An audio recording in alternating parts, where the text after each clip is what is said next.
हज़रत इब्राहीम के घर में दो ख़वातीन हैं, एक आपकी बीवी हैं, एक हज़रत हाजरा है। औलाद कोई नहीं, बड़ा मेवा है मीठा। घर वही आबाद होता है जिसमें बच्चे रोते हैं, घर होता ही वो है जिसमें बच्चों की चंचनाहट होती है, भिन बनाहट होती है।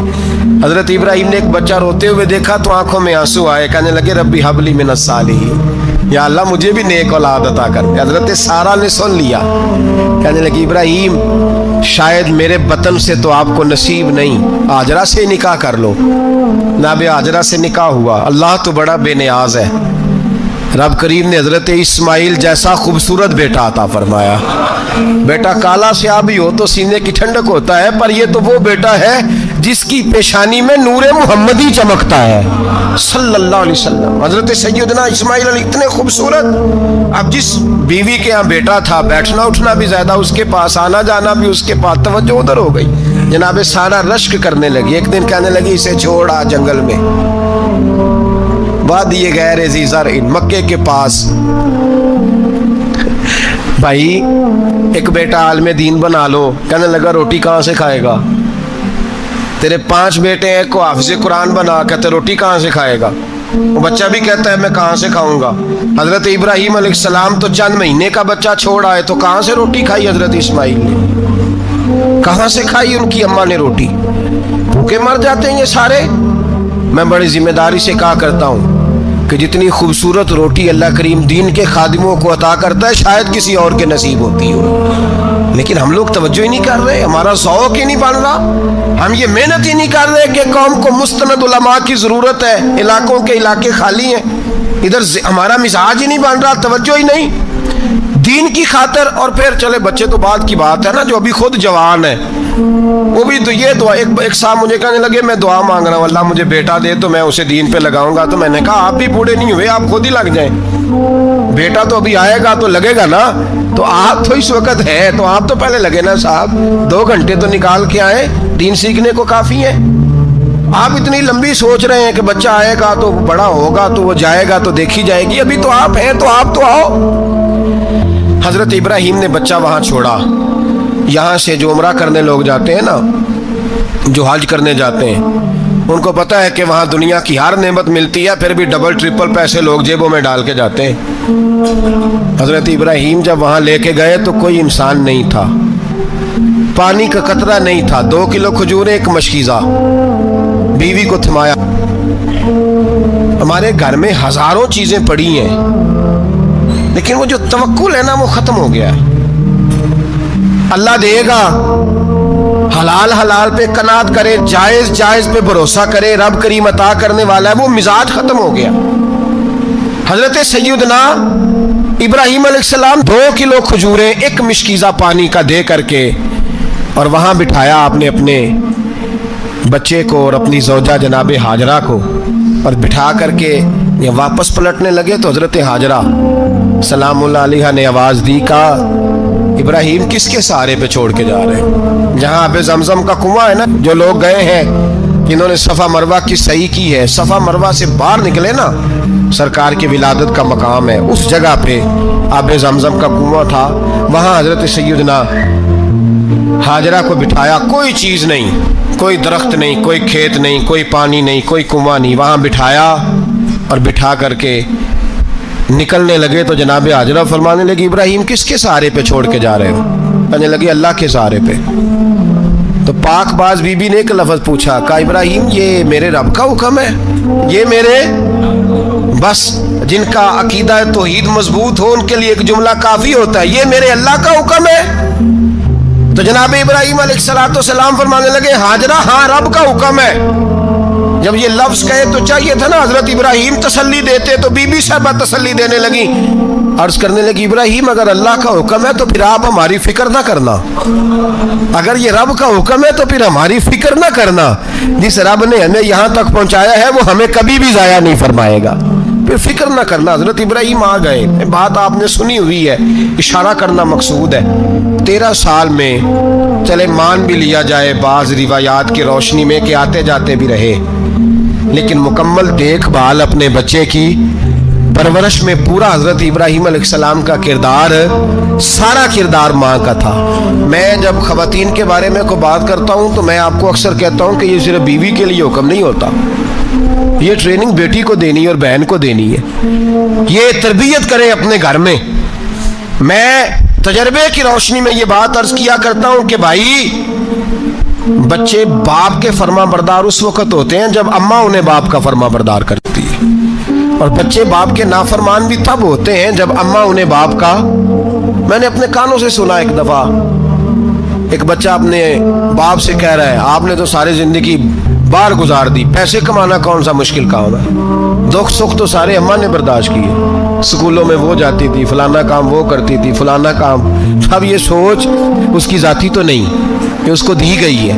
और अगर उसको ये सोच दे दी जाए कि अम्मा कहे कि मैं तो अपनों में रही सारी जिंदगी, मैंने तो अपनों में वक्त गुजारा, और तेरा बाप तो कई दफ़ा जनाजे भी नहीं पढ़ सका, उसने तो माँ बाप ऐसे दफन कर दिए, वो अगर ये सोच फराहम करे तो फिर बच्चा बाप का फर्मा बरदार होता है। और ये वाली रिवायतें हम बीवी को सुनाते हैं, हालांकि किसको सुनानी चाहिए बोलिए?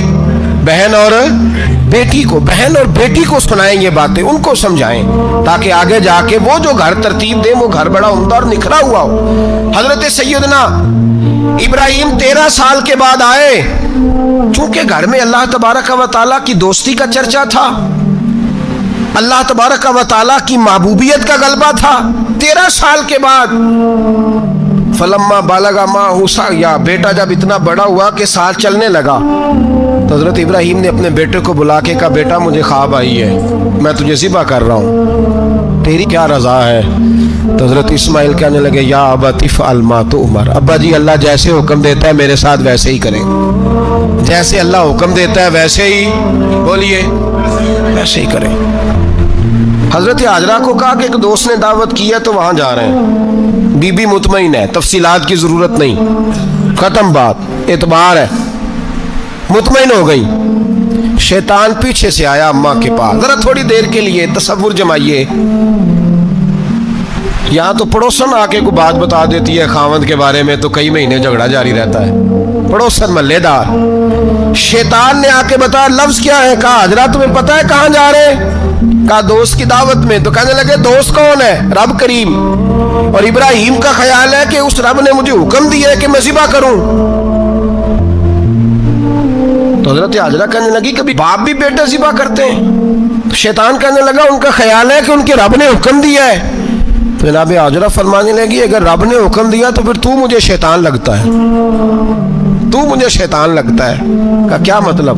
फरमाने लगी अगर रब करीम का हुक्म है तो मेरे पास एक इस्माइल है, अगर 1000 भी होते मैं सारे अल्लाह के रास्ते में पेश कर दे देती। मालिक का ही तो है सारा कुछ, उसी का है, इसमें लैतुल अल्लाह की क्या गुंजाइश। हजरत सैयदना इब्राहीम अलैहिस्सलाम ने बेटे के हलक पे छुरी रख भी दी और छुरी चला भी दी, रख भी दी, और वो तो अल्लाह करीम ने फरमाया या इब्राहीम कद सदक़त रुया, इब्राहीम तूने ख्वाब सच्चा कर दिखाया, वो क़यामत तक तेरा नाम रहेगा। हजरत इब्राहीम ने वतन भी दिया, जान भी दी, बेटा भी, अल्लाह करीम ने दुम्बे दिए, फरमाया ये फिदिया है। अब ये कुर्बानी क़यामत तक हजरत इब्राहीम के तरीके के मुताबिक जारी है। हजरत इब्राहीम बहुत बड़े मेहमान नवाज थे, बहुत बड़े। आप जब मिस्र में क़याम था तो बड़े बड़े लंबे चौड़े लंगर पकते थे, लोग आया जाया करते थे, बड़ा तफसील के साथ खाना होता था। मेहमान नवाजी आपकी खास सिफ़त मुबारका है। हमारे यहाँ भी मेहमान नवाजी होती है अमीरों की, बल्कि अब तो मेहमान नवाजी इस तरह की है कि कल तेरी मेरे पास दावत है और परसों मेरी तेरे पास है।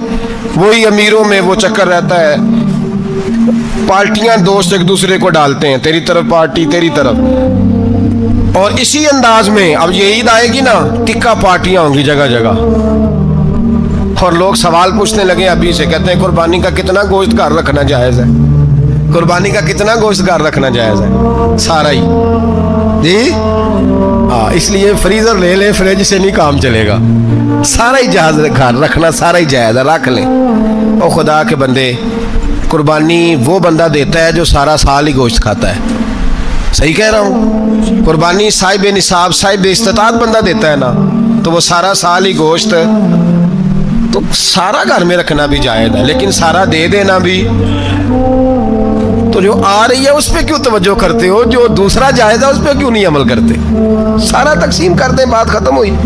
یقین کریں محرم میں جا کے دوست ٹیلی فون کر کے سوال پوچھتے ہیں، کہتے ہیں صاحب سنا ہے قربانی کا گوشت محرم میں کھانا جائز نہیں۔ میں کہ نہیں، ربیع الاول چ بھی جائز جے، رجب رمضان تک کھاؤ، کوئی بندہ نہیں منع کرتا، اس لیے کہ کسی کو دینا تو پسند ہی نہیں، یا پھر اس میں سے جو خاص خاص چیزیں ہیں وہ اپنی فریج میں، اور باقی جو ہے وہ دوسروں کے لیے۔ یہ کیا طریقہ ہے ہمارا؟ قربانی اسلام کا ایک خوبصورت ترین عمل ہے، یہ محبوب ترین عبادت ہے اللہ تعالیٰ کی۔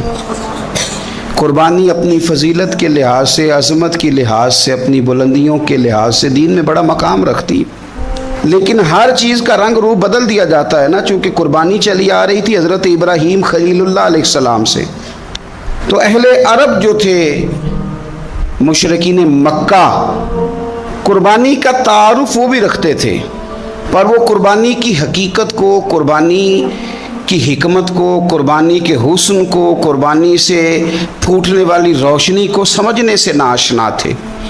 وہ کیا کرتے تھے کہ جب وہ کوئی قربانی کا جانور ذبح کرتے تو اس کا جو خون ہوتا وہ بیت اللہ شریف کی دیواروں کے ساتھ مل دیتے، قربانی کے جانور کا جو گوشت ہوتا وہ لا کے بتوں کے سامنے رکھتے کہ یہ خون کعبے کی دیوار سے خون ملنے سے اور بتوں کے آگے گوشت رکھنے سے شاید ہماری قبولیت ہو جائے گی، ہم نے جانور ذبح کیا ہے۔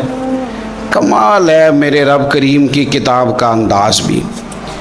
قرآن مجید مختصر الفاظ کے اندر، مختصر جملوں کے اندر، اجمال کے اندر اتنی بڑی تفصیل بیان کر دیتا ہے کہ انسان کے ذہن کے، دل کے، دماغ کے دریچے کھل جاتے ہیں۔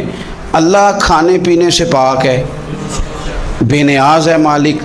رب کریم نے فرمایا لن ینال اللہ لحومها، فرمایا ہرگز نہیں پہنچتا اللہ کی بارگاہ میں تمہارا گوشت، ولا دماؤها، اور نہ ان کے خون، نہ اس جانور کا گوشت اللہ کی بارگاہ میں پہنچتا ہے، نہ خون پہنچتا ہے، تو مالک پہنچتا کیا ہے؟ ولیکن ینالہ التقوی منکم، بلکہ رب کی بارگاہ میں تو تمہارے دلوں کا تقوی پہنچتا ہے۔ تمہارے دل میں کیا ہے، تم اپنے رب کی رضا کتنی چاہتے ہو، یہ بات جاتی ہے۔ گوشت اور خون تو یہاں رہ گیا، فرمایا نہ اللہ کی بارگاہ میں خون پہنچ رہا ہے جانور کا، نہ گوشت پہنچ رہا ہے، دل کا تقوی پہنچ رہا ہے۔ معنی کیا ہے کہ جانور خریدتے وقت بھی اپنے دل سے پوچھنے نا تیرا دل کیا کہتا ہے، نیت کس سے جانور تو لے رہا ہے، تیرا ارادہ کیا ہے، اور جب تو ذبح کرے تو بھی اپنے دل پہ توجہ رکھ، تیرے دل میں اس کے لیے کیا ہے، تیرے دل کے اندر تقوی کتنا ہے، اللہ کی رضا حاصل کرنے کا جذبہ کتنا ہے۔ اور جب تو اس کا گوشت بانٹے تو پھر بھی تیری نظر آنے والے بندے پر نہیں ہونی چاہیے، جس گھر میں گوشت جا رہا ہے اس گھر پر تیری نظر نہیں ہونی چاہیے، بلکہ تیری نظر تو رب کی رضا پہ رہنی چاہیے۔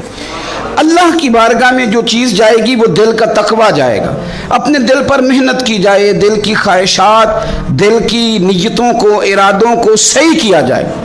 ایک آیت نے سارا فلسفہ بیان کر دیا کہ نہ وہاں خون جاتا ہے نہ گوشت جاتا ہے، وہاں تو تمہارے دل کا تقوی جاتا ہے، تو جس چیز نے وہاں جانا ہے اس پر زیادہ توجہ ہونی چاہیے تھی، اس کا زیادہ خیال ہونا چاہیے تھا۔ یہ فلسفہ ہے قربانی کا کہ آپ کی نیت کیا ہے، کسی کام کے لیے آپ کا ارادہ کیا ہے۔ ہمارے ہاں قربانی کے ساتھ جس طرح جانور منسلک ہے نا، کہ قربانی میں جانور ہونا بڑا ضروری ہے اور قربانی کے لیے پیسے ہونا بڑا ضروری ہے، اسی طرح قربانی کے اس سارے سیزن کے اندر کسائی کا بھی بڑا رول ہے، اس کا بھی ایک بڑا کردار ہے، وہ بھی بڑی اہمیت کی حامل پرسنالٹی ہے ان دنوں میں، اور پہلے سے بڑے سارے معاملات ہیں، اور اس دن کسائیوں کے جو معاملات ہیں ان کی جو بھاگ دوڑ ہے وہ بھی ایک پوری داستان ہے، چونکہ بہت ساری جگہوں پہ انہوں نے جانا ہوتا ہے، اور جہاں وہ بیٹھے ہوتے ہیں ان کو بھی کافی جلدی ہوتی ہے کہ جلدی سے جانور ذبح ہو جائے، جلدی سے گوشت بن جائے، اور جس جگہ انہوں نے بعد میں جانا ہوتا ہے ان کے بھی 15 فون آ چکے ہوتے ہیں۔ تو وہ جو خاص اسلام حکم دیتا ہے اس موقع پر اور نبی پاک علیہ السلام کی جو خاص نصیحتیں ہیں اور حضور نے جو خاص احتیاطیں بتائی ہیں وہ احتیاطیں پوری نہیں ہوتی. دیکھیں آپ اس فلسفے کو سمجھیں کہ قربانی کی تعریف یہ ہے کہ مخصوص جانور مخصوص وقت میں اللہ کی رضا کے لیے ذبح کرنا ہے، اللہ کی رضا کے لیے. اب یہ نہیں ہے کہ آپ نے فٹافٹ آؤ دیکھا نہ تاؤ دیکھا، جس طرح کی چھری آپ کو مل گئی جس طرح ہو سکا بس اس کو مار دینا ہے، اسے ذبح کرنا ہے اور اچھے طریقے سے کرنا ہے. یہ حدیث آپ کو سیاستہ میں ملے گی، مسلم شریف میں ملے گی، ابو داؤد شریف میں ملے گی. حضرت شداد بن اوس رضی اللہ تعالیٰ عنہ حدیث کے راوی ہیں.